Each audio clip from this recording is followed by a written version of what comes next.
Hey my friends, welcome back. Terri here, and today we're going to finally go ahead and change out the cooling and water pipes that are located underneath your intake manifold on your BMW 3 Series or your Z3. So let's get started on that.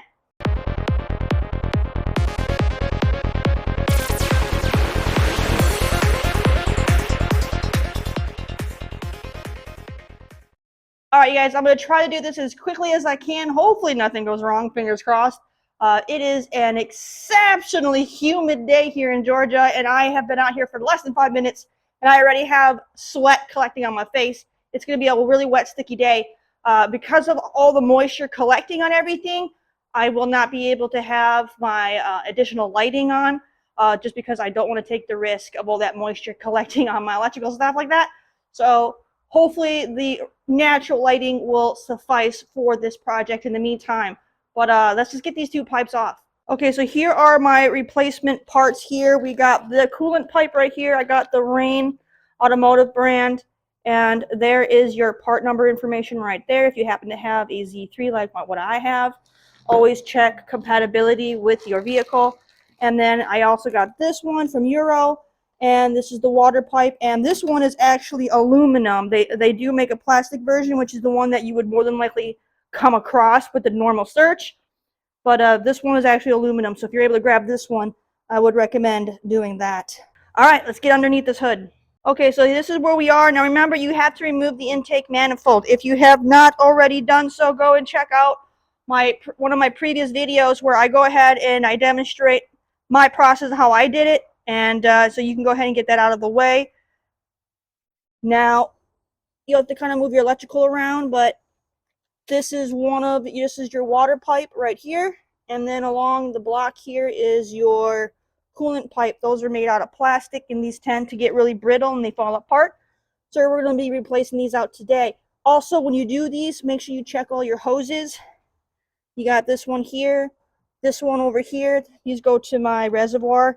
Yours may be different if you have an overflow tank. And then there's the one back here. Check your hoses to see if you need to replace those as well. Mine are actually in fantastic shape, so I'm not going to be replacing mine. Just make sure you check yours for any cracks. Make sure they feel nice and soft, but not too soft. But make sure they feel soft, and then you should be good. Otherwise, if you're not certain, then just replace all three, just, peace of mind kind of a thing. But I'm going to take my chances, and hopefully I don't regret it, and I'm going to leave my original ones on. Now, let's go ahead and take these off. You're going to have a bunch of bolts right here. These are 13 millimeter. You're going to have a slew of these here, and there's also going to be the knock sensor that's going to be kind of wrapped in between here. That has these zip ties are holding on the knock sensor, so you'll have to clip those ties. Let's go ahead and get this stuff removed.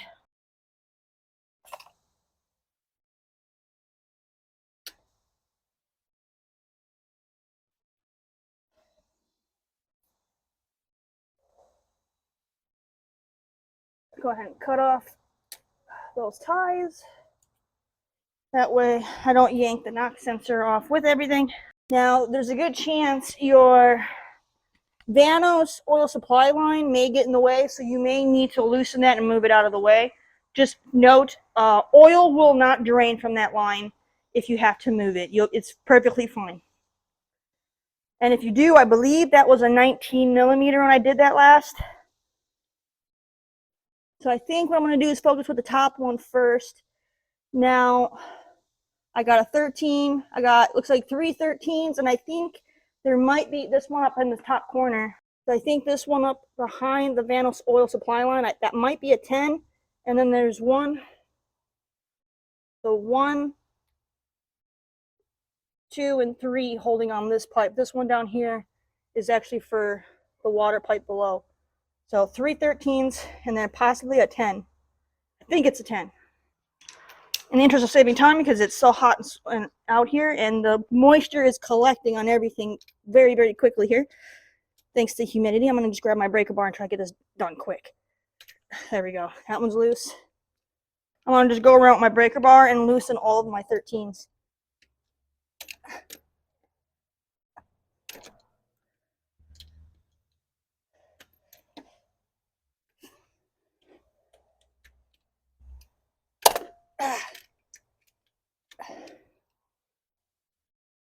is a bit of a snug fit to get my socket in between the pipe and the bolt on this front piece.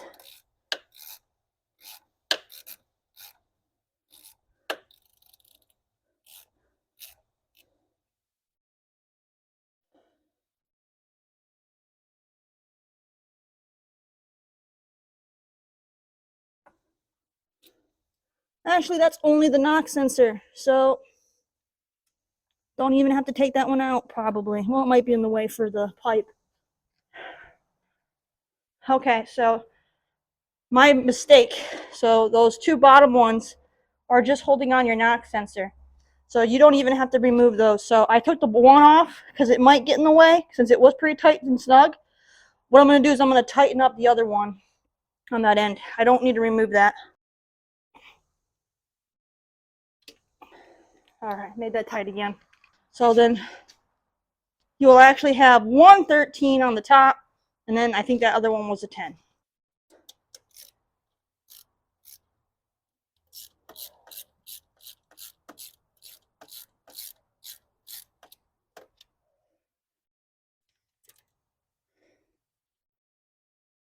Okay, and there will be a washer attached to the one that's over to the right side. And now I think that one over there should be my 10. Let me go change out my socket.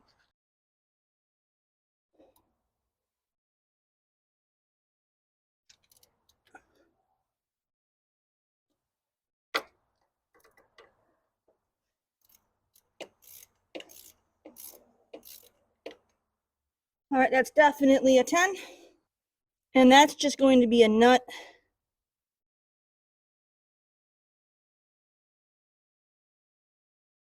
All right, so let me go ahead and I'm going to grab a 19 and I'm going to move my Vanos oil supply line because it's really tight against there and I do need to pull outward. I'll have to pull the pipe outward. So I'm just going to get it out of the way.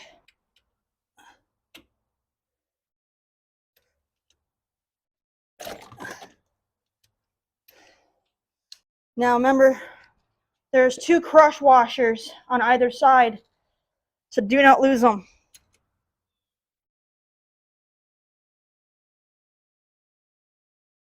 Now you're going to have a little bit of oil, but it's a very minute amount.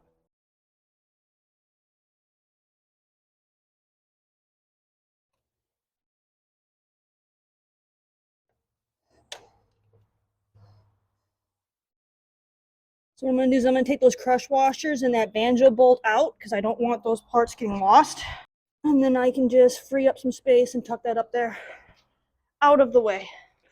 This pipe out. Now, if yours is really old, be very careful. They might be extremely brittle, and where your 10mm comes out, that little nipple that goes inside the engine has a tendency to snap off. My pipe looks like it's in good shape, but I won't know until I actually remove it. So just keep that in mind. And you also have a coolant hose attached to the right end that you'll also need to remove.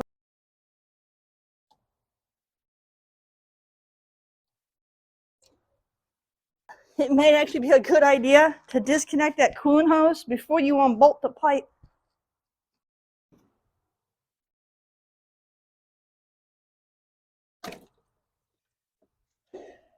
Now I still had some coolant pour out. I had fully drained my system, but some coolant still leaked out. So I'll try to clean that up the best I can here. I'm going to stuff this paper towel in the end of this pipe so no more coolant comes pouring out on me. Let's go ahead and do my other plan and removing the water pipe from below. So I pulled that 13 out. If you follow it around, you have this other bracket that kind of bends in, and underneath here is actually another 13. You'll have to get that one as well. And remember, this hose, this pipe is connected right here, so you'll have to disengage this hose as well. Be prepared to catch any remainder coolant that might come out. Okay, let's get that other 13 out of here.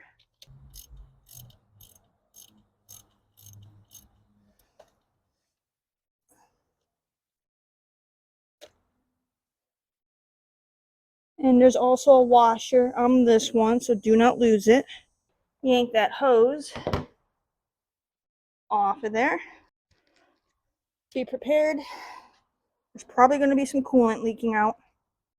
Again, remove your hoses before you unbolt these things. I'm doing these backwards and it's making it difficult. Okay, so I managed to disconnect this hose over here. More coolant did kind of pour out a little bit, but not that bad. Just try your best to keep it from getting on your alternator. I had to put this bolt back in finger tight so I could get that hose off, because otherwise it was just moving around too much. So I'm going to go ahead and remove this again.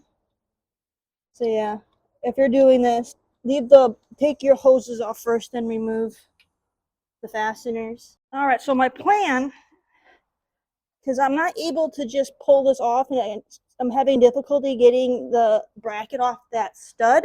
So what I'm going to do, so that way I can actually twist the pipe off, is I'm going to take my Dremel and I'm going to cut this bracket off of the pipe. That way I'll be able to twist the pipe and get it out.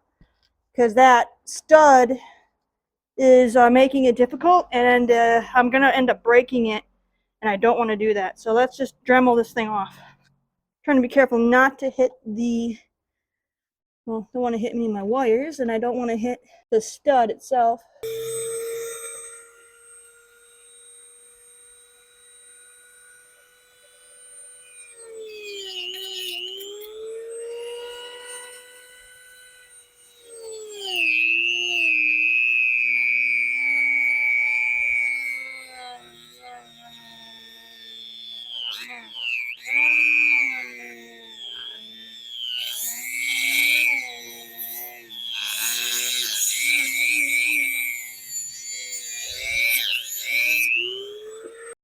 Now if I cut enough of it, I should be able to pull that little bracket off with my pry tool. Let's see if I cut enough.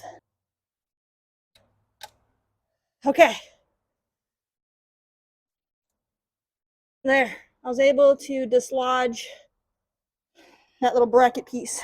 All right, so now that is no longer holding it on, in theory, I should be able to rotate that pipe and hopefully get it off without it snapping.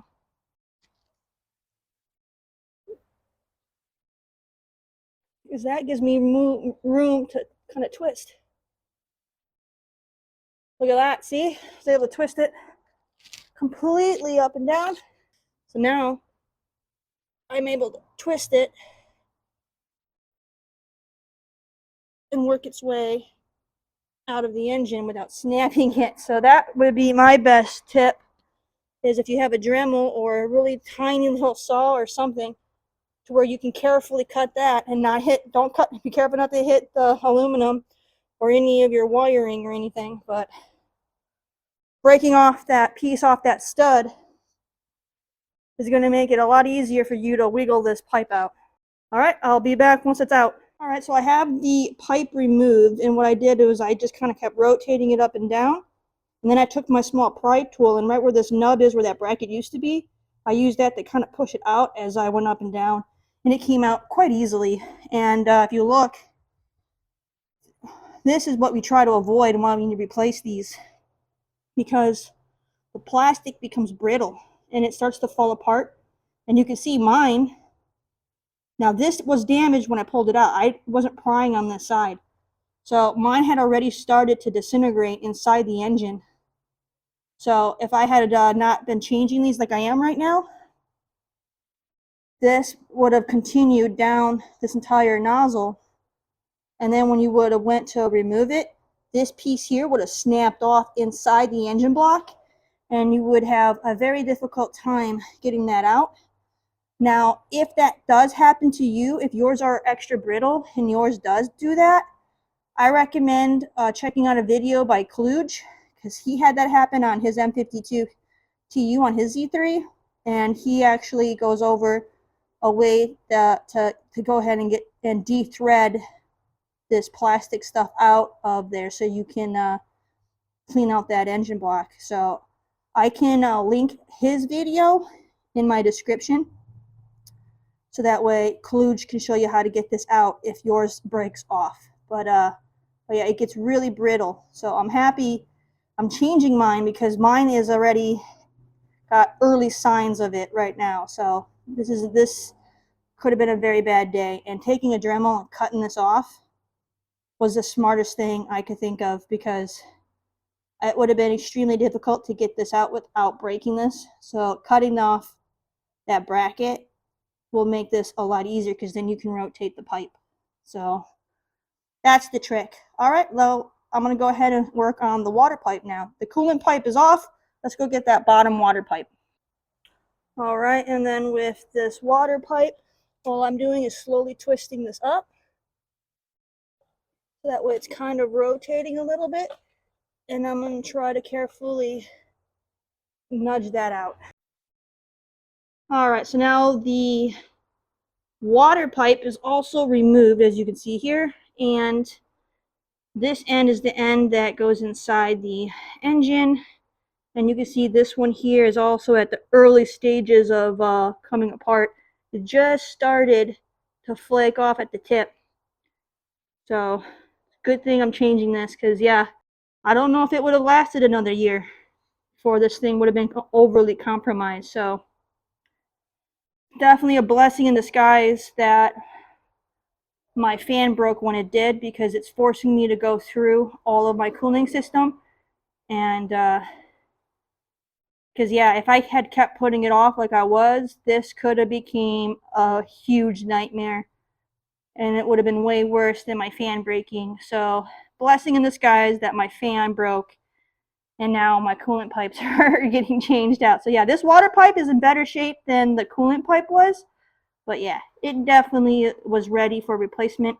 And this piece here is the piece that I have aluminum version, so I won't have to worry about the chemical makeup of the plastic mixing with the heat cycles and the coolant changing the properties of the plastic and making it less durable. So that will at least protect me from one of the pipes. Unfortunately, I couldn't find an aluminum version for the upper coolant pipe, so I'll have to put a plastic one in, but at least I'm able to remove one of the plastic ones, so that makes me happy. If someone has found an aluminum version for that upper coolant pipe that'll fit my 2001 2.5 Z3, let me know, because I will gladly swap that out before I put my intake back on. Because yeah, I don't want any plastic in here if I can help it. So yeah, if you find one, do not hesitate to tell me. All right, well, now that we got these out, next step is to come where the pipes connect to the engine block and make sure these areas are fully cleaned out. Make sure you have all of the O-rings out and any pieces of plastic, so that way we can thread the next one, the new pipes in. So get this real good and clean on both of these little ports here. Make sure there's nothing in there. And then once those are clean, we'll come back and we'll insert the new pipes. Okay, so I went ahead and I got my new water pipe right here. Now this is the one that goes on the bottom. So this is the nice aluminum one, and it does come with brand new O-rings already attached, so that's going to help out. I would also recommend getting yourself some silicone spray to put on those O-rings, so that way you will be able to hopefully slide them in a lot easier. And you want silicone because that will not damage plastic or rubber. Now this is metal, but it's still got the rubber O-ring, whereas on my other pipe, I'll have my rubber O-rings and the plastic pipe itself. So the silicone will be safe for both these pipes. So that's what I'm going to use to try to get this slipped in. So it's going to be a lot of just kind of rotating it up and down until it snugs its way in. And then I'll be able to get this one fastened down, and then we can work on the next one. All right, so I already went ahead and cleaned out the little port sections that the inlet parts of these pipes go in. So mine's good to go. And I'm going to go ahead now and put my silicone on my O-rings. All right, that's nicely lubricated. And I'm keeping the bubble wrap on this so that way I can have a little bit of grip because it's really wet and sticky out here today. And my hands keep slipping on everything. So let's see if I can get this weaseled in there. I'm gonna have to kind of push and rotate the best of I can until it seats itself in.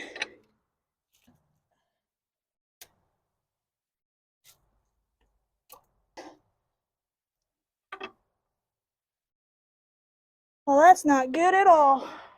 My brand new O-ring broke. Wow, I've never had that happen before. As I was trying to slide the pipe in, this O-ring snapped off. Son of a gun. Now I'm gonna have to find another O-ring that fits this. Unbelievable. I was in luck because the one O-ring broke off. I had O-ring for the dipstick tube because I had initially thought I would have to pull the dipstick tube out. So I had bought an O-ring for the dipstick tube, and it turns out it's the same size. It fits on here. So I'm going to go ahead and repurpose that O-ring since I didn't have to remove my dipstick tube. And I went ahead and I put it on there, and it's a pretty good fit compared to the other one. The other one that's on here is actually a little bit loose, whereas this one's the dipstick one is actually nice and snug. So I think it might be better. Thickness wise, they're pretty close. So I'm gonna chance it so I can get this project done. Hopefully this one doesn't break. If this one breaks, then yeah, I'm gonna go online. I'm gonna find the proper size O-rings, and I'm gonna buy a bunch of them. So that way I can have some, and we'll come back to this project on a later date. But let's see if I can get this in without the other O-ring breaking. So let's find out. Okay, so the first O-ring, which was originally the dipstick tube O-ring, that one went in just fine. It was a tight fit, but it went in. Now I'm up to the second O-ring, which is the original one that came with the pipe, and I see how the first one broke. They're not snug enough. They're a little too big, so as I'm pushing the pipe in, the O-ring is rolling off to the outside and then getting pinched and then snapped off.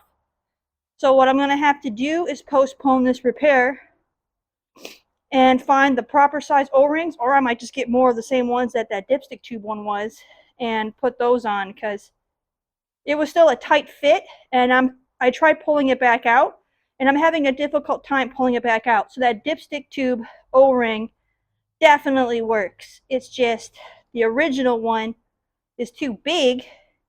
It's rolling and pinching and snapping. So I will continue this on another day.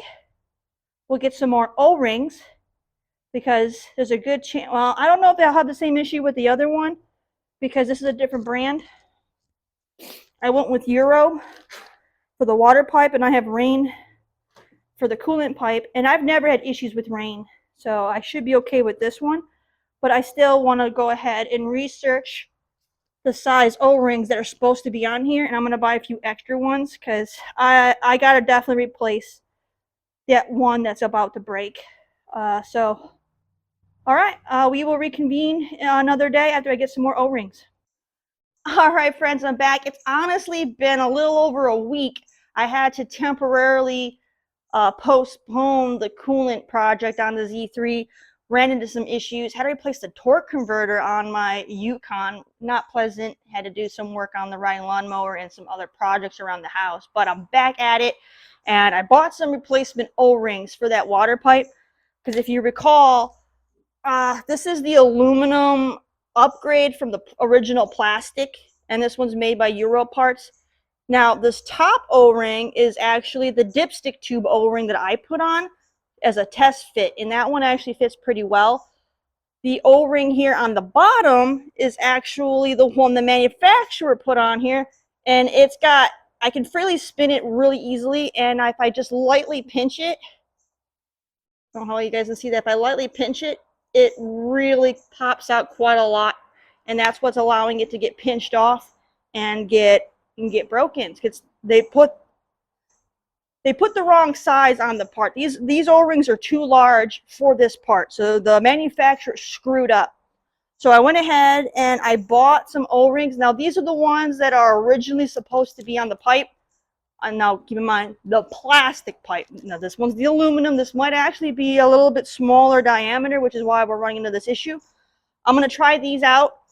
If they do not work, I'll probably just go honestly to the part store, like AutoZone or something, and just have them and just test fit some O-rings on here. I don't, to find something that fits it proper, and we'll go from there. But let's go ahead and take off my dipstick tube O-ring because I want to keep that just in case I replace the O-ring on my dipstick tube, and we'll try out the proper ones to see if they actually do still fit.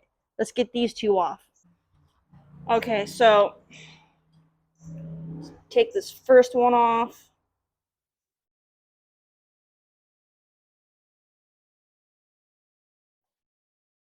Now it's the dipstick tube one. That one I'm keeping, and this one is the original, which is just way too big. Cast that away. All right, let's go ahead and get one of these newer ones on and see how she fits. All right, so here's the replacement O-ring. Now it should be tight getting over the top, and it's not. I should have to, with the dipstick one, I actually had to use the hook tool to get it over the top. But it doesn't free spin as much, and if I pinch it, actually these are actually fitting much better. Okay, let's go ahead and coax it down to the bottom. Beautiful. All right, so yeah, so this one, it still freely spins, but it's not as much as before, and if I pinch it, it's not bulging out the side.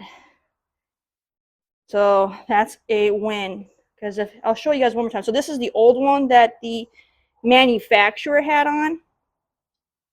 I don't even need a hook tool to put it on. The old one that the manufacturer had on, if I pinch it, look at that gap. Look at that. This thing is going to leak. So yeah, take that one off again. Cast that aside, and let's get one more of these other ones on, and we are in business. All right, and now I got another O-ring. And we'll get that on. And just check it. Make sure it isn't like rolled over or anything on like a certain part. Looks good. These fit so much better. So once again, I went with the OEM sized O-rings that are recommended for these pipes. So clearly Euro parts did not put the proper O-ring on this pipe. Let's go ahead, put a little silicone on this, and get it installed. Go ahead and you'll put some silicone spray on here to help it lube it up and get it in there.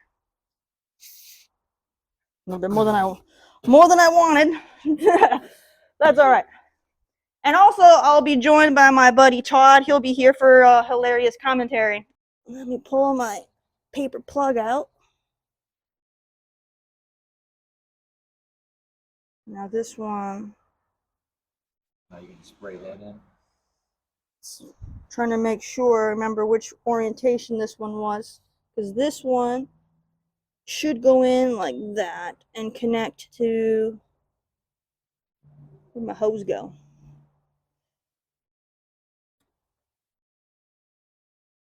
To this hose. It connects to that hose. Okay. So you're gonna spray that one.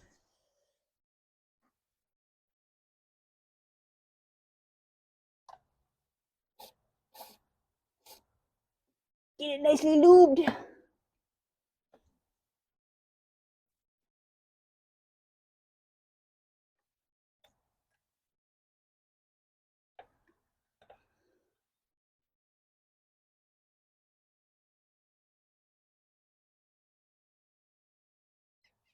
Okay, the first one's seated. Gotta get the second one. Does it feel better than the other one you put in? Taking a lot less force as before. Definitely going in better. Okay, it's almost all the way in. So on the back part of the pipe, there's like a little lip, so you can see if you're all the way in. So I'm not all the way in yet. I got like a little bit more to go. Give me this thing. Hold my light, please, Todd. You see now? I can see. Okay. Gotta be careful because when I rotate it, it needs to go underneath this. Yeah.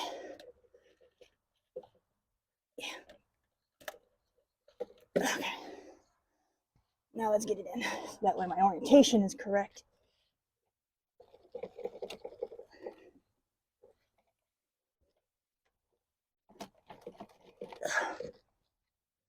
I think it's all the way in.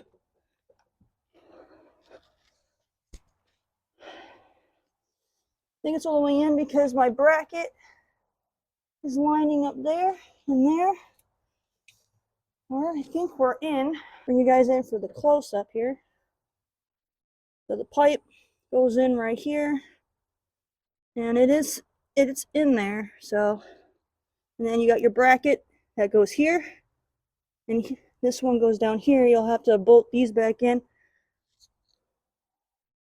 And then don't forget your knock sensor. This one connects to the one over here that your other pipe goes on, so that way you can kind of remember where everything was bolted in. All right, let's get that one bolted in place. And those were the 13mm. So before I put this last bracket bolt in here, now what am I dropping? So I grabbed my hose, and I'm gonna try to get out of the way. Okay. Try to see if this thing will lock in. And hopefully it does. It's not locking. If this one doesn't lock, I'll have to change this hose and get some clamp stuff going on. Alright, let me do some finagling. Let me lube it up.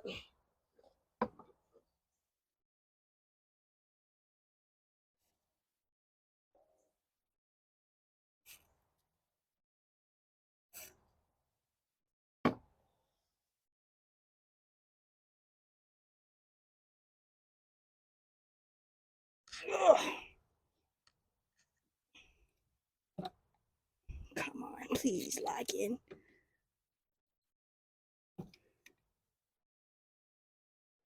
Alright, so with Todd's assistance...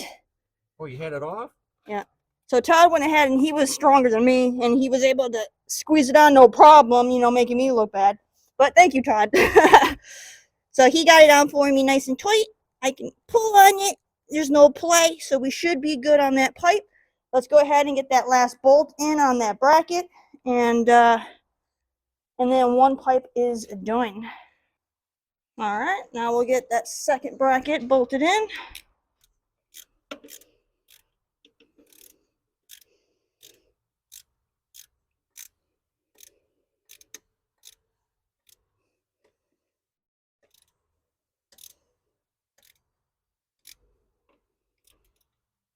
Oh, these were plenty tight when I took them off, so that should be good. One pipe assembled. Water pipe done. Now we got to do the coolant pipe, which goes above that pipe. All right, so I went ahead and I grabbed the coolant pipe that's going to go in along the top, and the coolant hose that runs along the back will plug in on this end here. And this is the end that's going to go into the engine block. Now, to get the old one off, if you remember, I cut this tab off so that I could easily turn it and pull it out so I wouldn't break this end off, taking the old pipe out. So it's going to be a little more difficult getting it on now that I have to have the stud going through this bracket. So I'm not going to be able to twist it. I'm going to have to just do it all force to get that in. All right, let me go ahead, put some, once again, I'm just using some silicone to help lube up this stuff to help get it in there. Get some on the O-rings.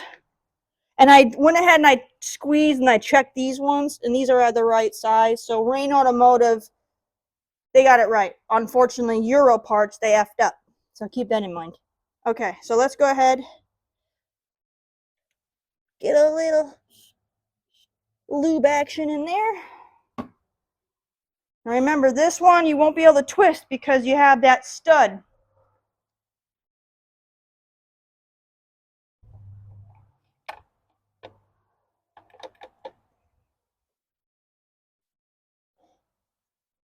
Okay.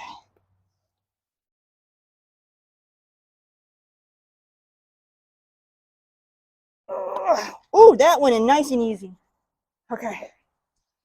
Look at that.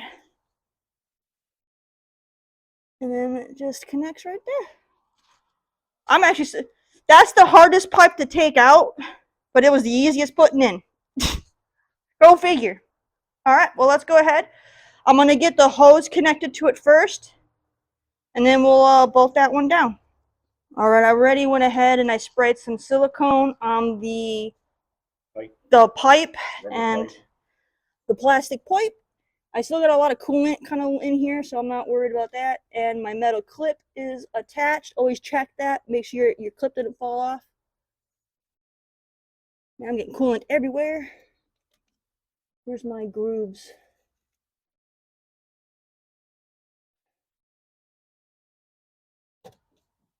Move that damn darn thing out of the way. I'll hold frickin' lightsaber. Oh, that one went on nice. Shit, let me shoot. Look at that. That one went on nice. I'm like, I had struggles with the other one. I admit it. But that one, smooth. All right, let me go ahead and dry up all the coolant so I don't damage my starter. And we're good there. All right, so I went ahead and I got my knock sensor bolted back in. It is a tight fit, but I just used quarter inch drive tools and I was able to get in there no problem. So that's all strapped in. So now all of that is reassembled, and that's how you go ahead and you swap out your water and coolant pipes under your intake manifold.